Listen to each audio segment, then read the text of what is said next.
Hey everyone, and welcome back. You ever just stare at a logo and wonder what makes it so iconic? Mm, Like, how did that Nike swoosh just become like the symbol of, well, everything Nike? right. Well, we are about to find out because today's deep dive is all about cracking the code of timeless logo design. I like it. We're diving into 10 timeless logo design principles every brand should know. Okay. Get ready to see those everyday logos in a whole new light. Yeah, it's easy to think of logos as just these pretty pictures, Yeah. but there's so much more than that. They're visual shortcuts to a brand's identity, their values, their whole story. Totally. So let's unpack that. The article kicks off with a principle that seems almost deceptively simple. Mhm. Simplicity. And yet achieving true simplicity in design, it's anything but simple. Think Right. about it. You're trying to distill these complex ideas, emotions, even aspirations into a single, instantly recognizable mark. Wow. Yeah. That takes some serious thought, some serious skill. It reminds me of that quote, perfection is achieved not when there is nothing more to add, but when there is nothing left to take away. Okay. Does that apply to logo design too? Absolutely. A simple logo, it's easier to recognize, it's easier to reproduce across all these different mediums, and it tends to age better because it's not tied to these fleeting design trends. Right. It's about clarity, not clutter. So it's like the simpler the logo, like the harder it was to design. Yeah, you could say that. It's about finding the essence of the brand and expressing it in the most elegant, impactful way possible, like the Nike swoosh, Right. a single fluid stroke that, what does it embody? Movement, speed, athleticism. Totally. And it works everywhere. Right. A billboard, a t-shirt, even that tiny app icon on your phone. Yeah, yeah. Speaking of which, the article also stresses the importance of versatility. A timeless logo needs to be like a chameleon. Okay. It's got to be adapting seamlessly to any environment without losing its impact. Think about how many different places you see a logo these days, like online, in print, on products, even these tiny social media avatars. It's true. Yeah, you see them everywhere. Everywhere. That makes total sense. Yeah. It's like you want your logo to look just as good on a coffee mug as it does on like a giant digital display. Precisely. Yeah. And that's why simplicity and versatility go hand in hand. Okay. A complex, overly detailed logo, it might look okay on a billboard, but try and shrink it down to fit on a pen. Yeah, right. It's just a jumbled mess. Totally. I'm starting to see a theme here. But going back to the article, there's one principle that really jumped out at me. Yeah. Meaningful symbolism. Okay. It's like the best logos have these hidden layers, little details that make you look twice and go, aha. Yes. It's like a visual Easter egg that adds depth, intrigue. The FedEx logo. Oh, yeah. Classic example. Yeah. At first glance, it's just their name. Right. But look closer. Do you see it? Oh, wow. You're right. There's an arrow cleverly tucked between the E and the X. Subtle, right? How? I never noticed that It's before. incredibly effective. That arrow symbolizes speed, precision, forward movement, all perfectly aligned with FedEx's brand promise. Oh, that's brilliant. Yeah. So it's not just about making a logo look cool. It's about weaving in those deeper layers of meaning that connect with people on a subconscious level. Exactly. And you know what else is interesting about the FedEx logo? What? The use of negative space. Negative space, you mean like the empty space around the letters? Exactly. That's another powerful tool in a designer's arsenal. By using negative space strategically, designers can create shapes, illusions, and even evoke emotions. It's about what you don't see just as much as what you do see. Wow, I never thought of it that way before. It's like a visual puzzle that draws you in and makes you think. Precisely. And when people have to engage with the design, even subconsciously, it becomes more memorable. Right. So we've got simplicity, versatility, and hidden meanings. What else makes a logo stand the test of time? Well, the article talks about color psychology, which I find super interesting Yes. because it's not just about picking your favorite color, right? No. It's about strategically using colors Yeah. to elicit specific emotions and associations. You got it. Yeah. Color has incredible power to influence our perceptions and behaviors. Think about how many fast food chains use red and yellow in their logos. Okay, so we were just talking about how color psychology plays a role in creating iconic logos. Yeah. But it's not just about picking your favorite color. Not at all. It's about understanding the emotions and associations that different colors evoke. Mm. Think about how often blue is used by financial institutions. That's true, yeah. Like my bank's logo is blue, my credit card is blue. Right. Is there something about blue that just screams trustworthy. Exactly. Blue often represents stability, security, and trustworthiness.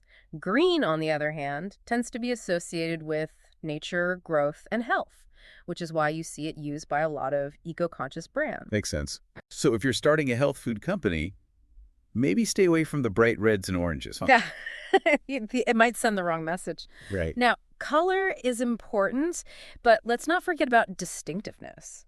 In a world saturated with brands, you need a logo that stands out from the crowd. Right, because if your logo looks like every other logo out there, people aren't going to remember it. So Exactly. how do you walk that line between, being distinctive without being too busy or complicated? That's the million-dollar question. Think about the Apple logo. Okay. It's simple, yet instantly recognizable. Yeah, the apple with the bite taken out of it. Yeah, Okay, yeah, I get it. It's distinctive without being overly complex. right. And they've played around with different colors and finishes over the years, but that basic shape has stayed the same. Exactly. It's become so iconic that they don't even need to write Apple underneath it anymore. Right. Everyone knows what it means. It's like that logo is the brand now. Exactly. And that brings us back to the importance of meaningful symbolism. Because that bite mark, that's not just a random design element, is it? Right. There are theories that it represents the pursuit of knowledge, like taking a bite out of the apple of wisdom. Oh, wow. Yeah. I never thought about it that way before. Right. It's those little details that make you appreciate the thought that goes into these things. Absolutely.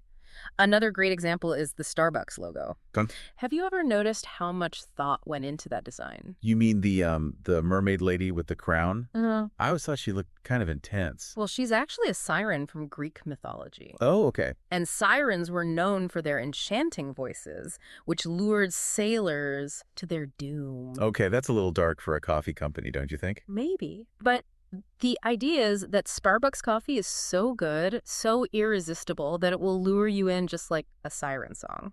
Plus, the siren is a symbol of maritime history, which ties into Starbucks' origins in Seattle, Oh, right. a port city. Wow, I'm seeing logos everywhere now. This is like a whole new world opening up to me. What else should we be paying attention to? Well, the article also mentions the importance of typography. Oh, yeah, the font. I hadn't even thought about that. Eh, But it makes sense. I mean, certain fonts just feel more modern or classic or playful. exactly. The typeface you choose can say a lot about your brand's personality. Think about the Coca-Cola logo. Yeah. That script is so iconic. It's funny you should mention that. I was just reading that the Coca-Cola logo uses a typeface called Spencerian script, which was actually quite common in the late 19th century when Coca-Cola was founded. Wow. Yeah. That's a great point. And they've stayed true to that style for over a century, which adds to the sense of history and tradition. So it's like they're using their logo to tell a story about their brand's legacy. Exactly. And that's what makes it so effective. It's not just a pretty design, it's a visual representation of their brand's heritage and values. I'm realizing that there's a lot more to logo design than meets the eye. It's not just about making something that looks cool. It's about telling a story, creating an emotional connection, Right. and making sure that message resonates with people. Couldn't have said it better myself. Right. And that brings us to our final and perhaps most important principle: emotional resonance. So we've been talking about how a logo can tell a story, evoke emotions, and even connect us to a brand's history. It's like that logo, it becomes a shortcut to a whole set of feelings and associations. Exactly. And the article calls this emotional resonance, which seems like a pretty fitting term. Right. But how do designers actually do that? Like, how do you bottle up an emotion and, stick it on a logo? Well, it starts with understanding your target audience, Okay. their values, their aspirations, even their pain points. Right. What do they care about? What kind of message will resonate with them on a deeper level? Okay, so if you're designing a logo for, say, a company that makes outdoor gear, Yeah. you wouldn't want it to feel too corporate or stuffy. Exactly. You'd want to capture the spirit of adventure, the love of nature, the feeling of freedom that comes with being outdoors. So maybe use imagery that evokes mountains or forests, colors that feel kind of earthy and natural. And maybe a font that feels rugged and adventurous, not too polished or perfect. It's about aligning the visual elements with the emotional message that you want to convey. So you're not just designing a logo, you're designing an experience, a feeling. Precisely. Think about some of the most iconic logos out there. Okay. The Nike swoosh, the Apple logo, the Amazon smile, they all evoke a sense of something like bigger than just the product itself. It's funny you should mention the Amazon smile because I was just thinking about how clever that logo is. Yeah. I mean, it's just an arrow, right? Right. But that arrow tells a story. It does. It starts at A and points to Z, which, implies they have everything you could ever want. Yeah. And then the arrow curves up into a smile, which makes you feel happy about finding it all. You see, you get it. That's what emotional resonance is all about. Yeah. It's those subtle cues, the hidden meanings, the way a logo makes you feel. That's what separates the good from the truly iconic. This has been such an eye-opening deep dive. It is fascinating, isn't it? I'm never going to look at a logo the same way again. And that's the point. The next time you see a logo, don't just glance over it. Take a moment to really see it. What story is it telling? What emotions does it evoke? And how does it connect to the brand it represents? Because those seemingly simple designs are often the product of a lot of strategic thinking and creative genius. Exactly. It's about crafting a visual identity that will resonate with people on a deeper level and stand the test of time. And who knows? Maybe this deep dive has inspired you to think about your own personal brand. What story would your logo tell? Yeah, that's something to think about. Thanks for joining us on this deep dive into the world of timeless logo design. Absolutely. Until next time, keep those creative sparks flying. Yeah.